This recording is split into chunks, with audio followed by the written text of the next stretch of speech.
జై హింద్ గాయ్స్, అందరికీ ఎలా ఉన్నారు? అందరూ బాగున్నారా? సో ఇంటి దగ్గర అమ్మా నాన్నలు కూడా అందరూ బాగున్నారు అనుకుంటున్నాను. సో ఎస్ఎస్సి గురించి డౌట్స్ అయితే మ్యాక్సిమం అందరికీ క్లియర్ చేయడం జరిగింది. ఎవరెవరికైతే ఎన్ని డౌట్స్ వచ్చాయి అన్నీ కూడా క్లియర్ చేశాను. ఆల్మోస్ట్ కొన్ని వందల్లో అయితే డౌట్స్ అడిగారు, అందరు కూడా సమాధానాలు చెప్పాను. పర్సనల్ క్వశ్చన్స్ అడిగారు, హైట్ గురించి అడిగారు, వెయిట్ గురించి అడిగారు, డాక్యుమెంటేషన్ మొత్తం మ్యాక్సిమం అన్ని డౌట్స్ అయితే క్లియర్ చేశాను. చాలా మంది కొంచెం హ్యాపీగా ఫీల్ అయ్యారు. అన్న థ్యాంక్స్ అన్న, నీ వల్ల కొంచెం హోప్ వచ్చిందని చెప్పి చాలా మంది అయితే కూడా అడిగారు.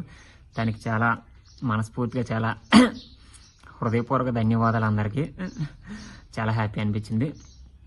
నెక్స్ట్ వచ్చేసి ఏంటంటే మెయిన్ ఎక్కువ అడిగేది ఏంటంటే నా జాబ్ ప్రొఫైల్ అనమాట. అన్న ఎస్ఎస్బి జాబ్ ప్రొఫైల్ ఎలా ఉంటుంది, శాలరీ ఎంత ఉంటుంది, నెక్స్ట్ ఫ్యామిలీ పెట్టుకోవచ్చా, డ్యూటీస్ ఎలా ఉంటాయి, ఎన్ని సెలవులు ఇస్తారు, ఇవన్నీ అయితే ఇవాళ నేను ఎక్స్ప్లెయిన్ చేస్తాను అనమాట. అలాగే ట్రైనింగ్ ఎక్కడ చేశారు, నెక్స్ట్ వచ్చేసి పోస్టింగ్ ఎక్కడ ఉంటుంది, ఇవన్నీ ఎక్కడ రిస్క్ ఎక్కువ ఉంటుంది, ఎక్కడ రిస్క్ తక్కువ ఉంటుంది, ఎక్కడ డ్యూటీలు బాగుంటాయి, ఇవన్నీ అయితే నేను పూర్తిగా ఈ వీడియోలో చెప్తాను అనమాట.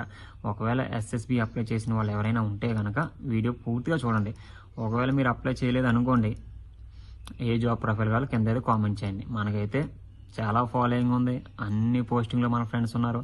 అక్కడ army, navy, BSF, CSF, CRPF, ITBP మొత్తం మన సర్కిల్ ఉంది. కాబట్టి మీరు ఏం భయపడద్దు. మనం ఇప్పుడు ప్రస్తుతం అయితే ఇక్కడ కమాండో కాంపిటీషన్కి వచ్చాం, కానీ లేకపోతే సెలవుకి వెళ్ళినాడు మాత్రం ఫ్రెండ్స్ అందరితో ఒక్క ఇంటర్వ్యూ తీసుకుంటాను అనమాట.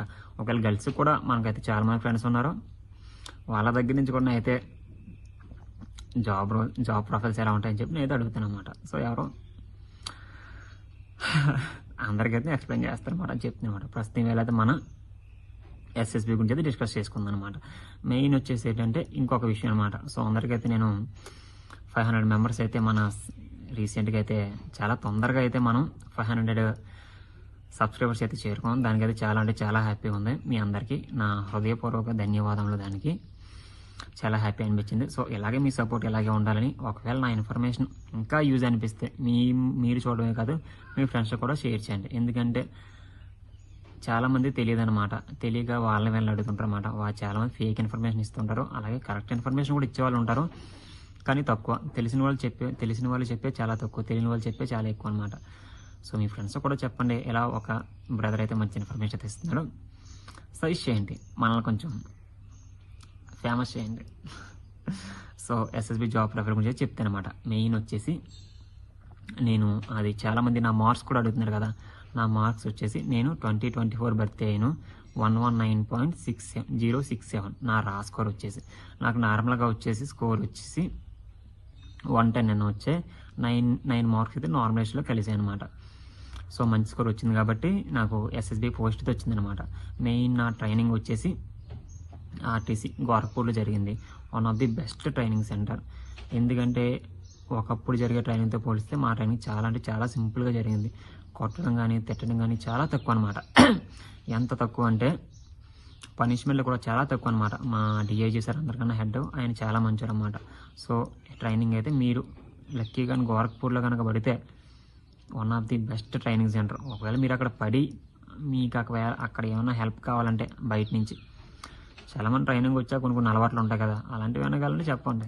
మనకి అక్కడ కూడా మొత్తం ఏంటంటారు, ఏదో అంటారు, ఫేమస్ పర్సన్ అంటారు కదా, చాలామంది తెలిసిన ఉన్నారన్నమాట. అన్న నేను ఇక్కడ ఈ ట్రైనింగ్ సెంటర్లో పడ్డాను, నాకు పలానా వస్తువులు కావాలి, బిర్యానీ, పర్సనల్ ఐటమ్స్ చాలా ఉంటాయి కదా. యాక్చువల్లీ వచ్చేటప్పుడు ఏం చేద్దాం అనుకున్నాను అంటే నా రూమ్ దగ్గర తెలుగులో రాద్దాం అనుకున్నాను. ఎందుకంటే అక్కడ ఎవరికి తెలుగు చదవడం రాదనమాట. మన తెలుగు స్టూడెంట్స్ ఎవరైనా వెళ్తే కనుక వాళ్ళకి చాలా యూజ్ అవుతాయి అనమాట. సో వీడియో చూస్తున్నది తప్పుగా అనుకోవద్దు, ఎందుకంటే అవసరం చాలామందికి. ఎందుకంటే సీరియస్గా చెప్తున్నాను, నేను ఫస్ట్ 6 months అకౌంట్లో 1,00,000 రూపాయలైనా సరే కనీసం మనస్ఫూర్తిగా బిర్యానీ తిన్న రోజు లేదనమాట. ఆ బాధ నా తమ్ముళ్ళు పడకూడదు. సో మీకైతే మనస్ఫూర్తిగా హెల్ప్ చేస్తాను. ఒకవేళ అక్కడ పడితే కనుక చెప్పండి. సో నెక్స్ట్ వచ్చి ఏంటంటే ట్రైనింగ్ అవ్వగానే మీకైతే పోస్టింగ్ ఇస్తారన్నమాట. నాది వచ్చేసి 66th బెటాలియన్ వచ్చింది. వన్ ఆఫ్ ది బెటాలియన్ అన్నింటిలో కూడా నా అదృష్టం ఏంటో ఫస్ట్ టైం అంతా అదృష్టం బాగుంది, అంతా మంచి జరిగింది అనమాట. బెటాలియన్ అన్నింటిలో మంచి బెటాలియన్. రిస్క్ ఎలవెన్స్ కూడా మీడియంగా వచ్చే రిస్క్ అలవెన్స్ అనమాట. హైయెస్ట్ రిస్క్ అలవెన్స్ వచ్చేసి మీకు శ్రీనగర్లో, ఉత్తరాఖండ్లోనే శ్రీనగర్లో డీడీ హాట్ అని చెప్పి ఒక ఏరియా ఉందన్నమాట. అక్కడైతే మీకు 22,000 ఓన్లీ రిస్క్ అలవెన్స్ వస్తాయి అనమాట. మాకు వచ్చే రిస్క్ అలవెన్స్ మహా అయితే 7,000 8,000 అంతే. మనకు మామూలుగా శాలరీ వచ్చేసి బేసిక్ పే 21,000 ఉంటుంది. అన్ని ఫోర్సులు కూడా ఈక్వల్ బేసిక్ పే. కానీ మీరు బేసిక్ పే కంటే మీకు ఎక్కువ వస్తుంది అనమాట ఎలివెన్స్ ఎక్కడ మనకి శ్రీనగర్లో. ఎందుకంటే అక్కడ మీకు ఈ టెర్రరిస్టులు వీళ్ళ వల్ల ప్రాబ్లం కాదు, హెల్త్ ఇష్యూస్ అనమాట. అక్కడ మీకు 24/7 ఇంత ఎండాకాలంలో కూడా మీకు అక్కడ మంచి ఉంటుంది అనమాట. సో ఆ హెల్త్ కాంప్లికేషన్స్ ఎక్కువ వస్తాయని చెప్పి మీకు అక్కడైతే ఈక్వలెన్స్ ఇవ్వడం జరుగుతుంది అనమాట. సో ఎవరో కూడా డబ్బుల గురించి ఆశపడైతే అక్కడికైతే వెళ్ళడం చూడొద్దు. ఎందుకంటే చెప్తున్నాను, అక్కడ మీకు తినడానికి తిండి కూడా సరిగ్గా ఉండదు అనమాట. అంటే మనం నీట్గా బయట తినేంత ఫుడ్ అక్కడ అయితే సప్లై అవ్వదు. మెయిన్ వచ్చేసి మీకు వాటర్ ప్రాబ్లం ఉంటుంది, నెక్స్ట్ వచ్చేసి మీకు సిగ్నల్ ప్రాబ్లం ఉంటుంది అనమాట. ఈ రోజుల్లో తెలిసిందే 90% మంది ప్రజలు బతికేది ఫోన్ల మీద అనమాట. చాలా అంటే చాలా ఇష్యూస్ వస్తాయి మరి. మొన్న రీసెంట్గా నేను ఇంటర్వ్యూ చేశాను కదా మా ఫ్రెండ్ గణేష్ గారు, వాడు అక్కడే అనమాట. వాడు ఏడుస్తాడు, బొక్కలో 50,000 శాలరీ వస్తే రానే కానీ మనస్ఫూర్తిగా హ్యాపీగా లేని బావ అని చెప్పేసి. సో ఇలా జరుగుతుంది అనమాట. సో మీరు ఎప్పుడు 10,000 5,000 కకృతి పడి ఇలాంటి హార్డ్ బ్యాటల్స్ అయితే పెట్టుకోవద్దు. లోపలికి ఎవరు వచ్చారన్నమాట డస్ట్బిన్స్ కోసం చెప్పి వీడియో పాజ్ చేశాను. సో ఎక్కడివరకు చెప్పినది మర్చిపోయాను. సో ఎలవెన్స్ వరకు చెప్పిన కోసం అనమాట. సో ఎలవెన్స్ వచ్చేసి అలా ఉంటుంది అనమాట. మెయిన్ ఇంకొక డౌట్ ఏంటంటే, అన్న జాబ్ సెలెక్ట్ అయిన తర్వాత ఏమేమి థింగ్స్ పట్టుకెళ్ళాలి అని చెప్పి మెయిన్ భయపడతారనమాట. ఎవడ మాటలు నమ్మకానికి నేను అలా నమ్మి 10-12 బొక్కెట్టుకున్నాను. అనవసరంగా అది ఇది చెత్త చెదరం గడ్డి అన్నీ కొనేసాను. ఎందుకు ఇక్కడికి వచ్చి ఒక్కడ కూడా యూజ్ ఉండదనమాట. అన్నీ అది కొనే ఇది కొనే ఇది కొనే డబ్బులంతా చెప్పోడు సొల్లే చెప్తారు, ఎవరు నిజం చెప్పడమాట. అలాగే పెద్ద ఎరుపాప అయిపోయి అంత డబ్బులు వేస్ట్ చేసి తర్వాత ఇక్కడికి వచ్చాక నాకు అనిపించింది అనమాట, అయ్యో ఎంత డబ్బులు వేస్ట్ చేసుకున్నాను అని చెప్పి. సో సెలెక్ట్ అయిన తర్వాత నేనైతే దానికి వీడియో చేస్తాను అనమాట, ఏమేమి పట్టుకెళ్ళాలి అని చెప్పి. సరేనా? సో నెక్స్ట్ ఈ పోస్టింగ్ అయిపోయింది కదా. నెక్స్ట్ వచ్చేసి మన మెయిన్ వచ్చేసి ఏంటంటే డ్యూటీస్ ఎలా ఉంటాయని చెప్పి. ఇది 90% మందికి వచ్చే డౌట్స్ అనమాట. సిఆర్పిఎఫ్ కానీ, సిఎస్ఎఫ్ కానీ, నెక్స్ట్ ఐటీబీపీ కానీ, అస్సాం రైఫిల్స్ కానీ, మా ఎస్ఎస్పీ కానీ. మెయిన్ వచ్చేసి ఏంటంటే మీకు డ్యూటీ కనుక 3 hours ఉందనుకోండి, డబల్ టైం మీకు రెస్ట్ దొరుకుతుంది. ఒకవేళ ఫర్దర్గా ఎవరన్నా చదువుకోవాలి అనుకుంటే మీకైతే నిజంగా మంచి టైం అయితే దొరుకుతుంది అనమాట. ఇంకొక విషయం వచ్చేసి ఏంటంటే, మీరు డ్యూటీ చేసే టైమింగ్స్ కూడా మీకు ప్లేస్ బట్టి ఉంటాయి. సపోజ్ ఇప్పుడు మెయిన్ వచ్చేదంటే హెడ్ క్వార్టర్ అని ఉంటుంది, దాని కింద మీకు కంపెనీ ఉంటుంది, కంపెనీ కింద BOP బార్డర్ ఆఫ్ పోస్ట్. అంటే ఇది మీరు జస్ట్ బార్డర్ దగ్గరలో ఉంటారన్నమాట. ఎంత అంటే 1 kilometer కూడా కాదు, చాలా దగ్గరలో ఉంటారు బార్డర్ ఆఫ్ పోస్ట్ అంటే. మీరు హెడ్ క్వార్టర్లో కనుక ఉన్నారనుకోండి, మీకు ఏదో పని చెప్తుంటారు, అది మెయిన్ వచ్చేసి. నెక్స్ట్ మీరు కంపెనీలో కనుక ఉన్నారనుకోండి, డ్యూటీ చేస్తారు వస్తారు అంతే. మిగతా టైం అంతా మీకు రెస్ట్, ఏం వర్క్ ఉండదు అనమాట. తక్కువ ఒక 1 hour అలాగా మన చుట్టుపక్కల క్లీన్ చేసుకోనమాట, పేపర్స్ అవన్నీ అనమాట. నెక్స్ట్ వచ్చేటంటే మీకు BOP ఎక్కడ కానీ పడ్డారు అనుకోండి, మీకు రెండో పని ఉండదు. డ్యూటీస్ అంటే డ్యూటీకి వెళ్తారు వస్తారు, మీ గురించి ఎవరికి అనవసరం. మీరు చదువుకుంటారా, పాటలు పాడతారా, ఏమన్నా సరే అనవసరం అనమాట. ఇదైతే SSB డ్యూటీస్ అయితే ఇలా ఉంటాయి అనమాట. మెయిన్ వచ్చేటంటే SSBలో ఇది డ్యూటీస్ నేను టైమింగ్స్ చెప్పలేదు కదా. మార్నింగ్ మీకు 3 hours డ్యూటీ ఉంటుంది. 3 hours డ్యూటీ చేశారనుకోండి, 6 hours రెస్ట్ ఉంటుంది అనమాట. ఇదైతే మీకు బెస్ట్. ఈ డ్యూటీలో వచ్చేసి మీకైతే ఎవరికైతే ఏం పని చెప్పరనమాట. నెక్స్ట్ వచ్చేసి 6 hours డ్యూటీ ఉంటుంది. దీన్ని మీరు పెట్రోలింగ్ అంటారన్నమాట. అంటే మీకు ఏదైనా ఒక దగ్గర ఒకసారి చూడండి, నేను ఒక వీడియోలో చేశాను కదా, ఒక నైట్ మొత్తం వర్షం పడిందని చెప్పి. అలాంటి ఒక పోస్ట్ ఇస్తారు, ఒక ఇద్దరు వెళ్తారన్నమాట. వెళ్ళి అక్కడ ఇంకా కుర్చీ చైర్ కానీ ఇంకేదైనా వేసుకొని ఇంకా అలా కూర్చొని అబ్జర్వ్ చేస్తారన్నమాట అంతే.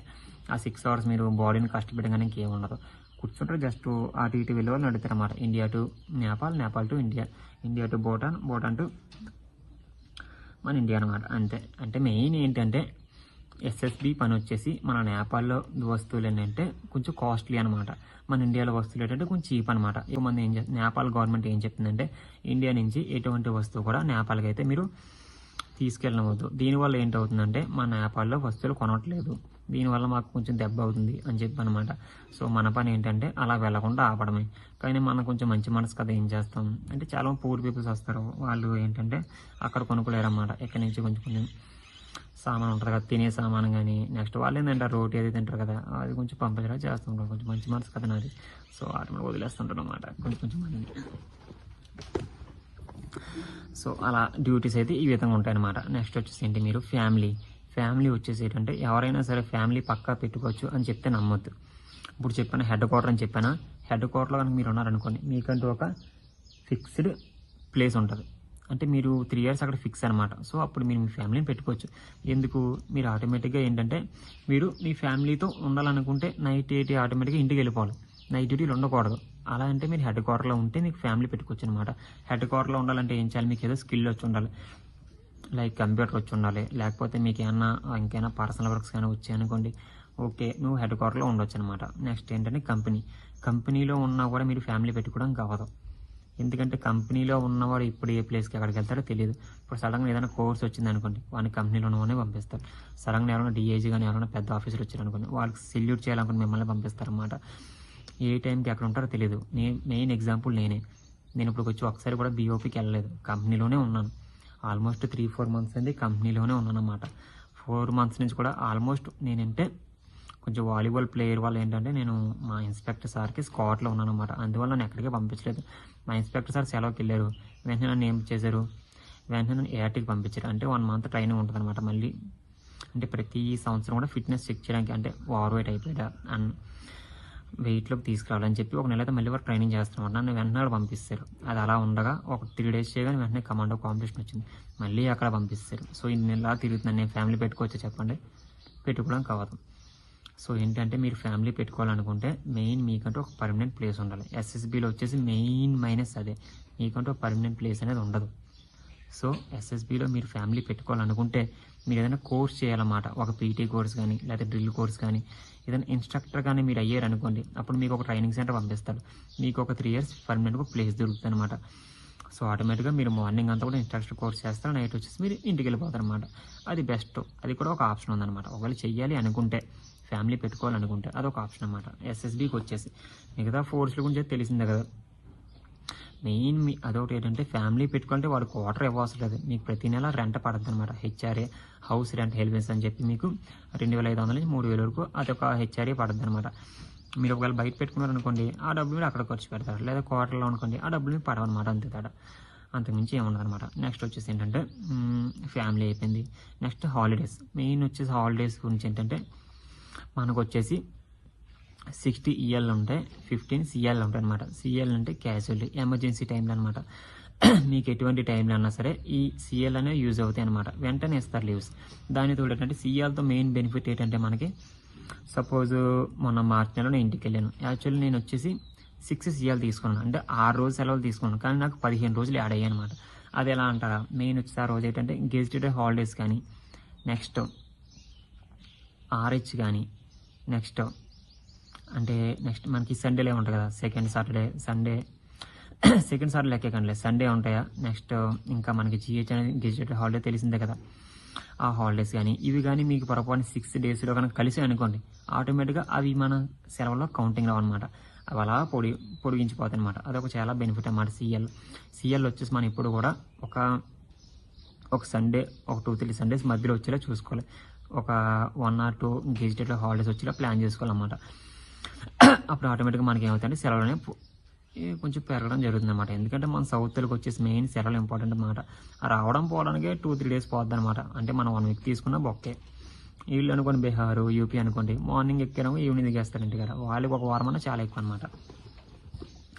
అదనమాట మెయిన్ హాలిడేస్ వచ్చేసి. మనకు వచ్చేసి ఎంత 75 హాలిడేస్ ఉంటాయి. మనలాగా గడిచే కొద్ది 75 కాస్త 80 అవుతాయి, 85 అవుతాయి. చెప్పాను కదా మధ్యలో గెజిటెడ్ హాలిడేస్. నార్మల్గా అయితే నాకు 75 హాలిడేస్. మొన్న 5 days 6 daysకి అంతా 10 days ఎక్స్ట్రా కలిసింది. అంటే నాకు అంత 75-80 అయినట్టే కదా. అలా అనమాట. సెలవుల గురించి అయితే మీరు మన ఎస్ఎస్బి గురించి భయపడద్దు. మీకు ఎప్పుడు సెలవు అడిగినా సరే వెంటనే దొరుకుతుంది, హ్యాపీగా దొరుకుతుంది అనమాట. భయపడద్దు. మిగతా ఫోర్స్లో అయితే కొంచెం ఇబ్బంది పెడతారు అన్నమాట సెలవు కావాలన్నా సరే. మన ఫోర్స్ అలా కదా, మంచిగా సెలవు దొరుకుతుంది అనమాట. నెక్స్ట్ ఇంకేముంది, జాబ్ పోస్టింగ్ చెప్పాను, ట్రైనింగ్ చెప్పాను, డ్యూటీస్ చెప్పాను, సెలవులు చెప్పాను. వైన్ వచ్చేసి మన CISFలా కాదు, మనకైతే నీట్గా మంచిగా వైన్ కూడా దొరుకుతుంది. ఎక్కడైనా తీసుకోవచ్చు వైన్, మన వైజాగ్లో కూడా తీసుకోవచ్చు. CLMS అని ఒక యాప్ ఉంటుందన్నమాట. మీరు వితిన్ ఒక 10 days 5 days ముందు ఎక్కడైనా సరే బుక్ చేసుకోవచ్చు అనమాట. ఎంతనా మనం జాబ్ చేస్తుంటే మెయిన్ ఒక ఆర్మీలో జాబ్ చేసే పర్సన్కి వాల్యూ ఎక్కడ తెలుసా, ఇంటికి వెళ్ళినప్పుడు మందు బాటిల్ పట్టుకెళ్ళడం అసలేం రెస్పెక్ట్ దొరుకుతుంది అనమాట. బావ ముందు ఇచ్చావు, బావ ఏ బాటిల్ ఇచ్చావు, మా ఏ బాటిల్ ఇచ్చావు, ఎలాగైనా మా నాన్నగారు ఏం బాబు ఎలా ఉన్నాను మాట తర్వాత తెచ్చావా, దొరికిందా, ఉందా, అదనమాట. సో మెయిన్ వచ్చేసి మనకి వైన్ అనమాట.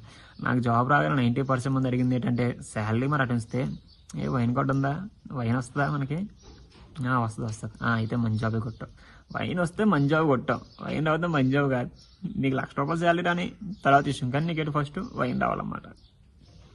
మనకు వైన్ కూడా మంచిగా దొరుకుతుంది అన్నమాట. సో ఇలా ఉంటుంది అన్నమాట మన ఎస్ఎస్బి ఫుల్ జాబ్ ప్రొఫైల్ అయితే.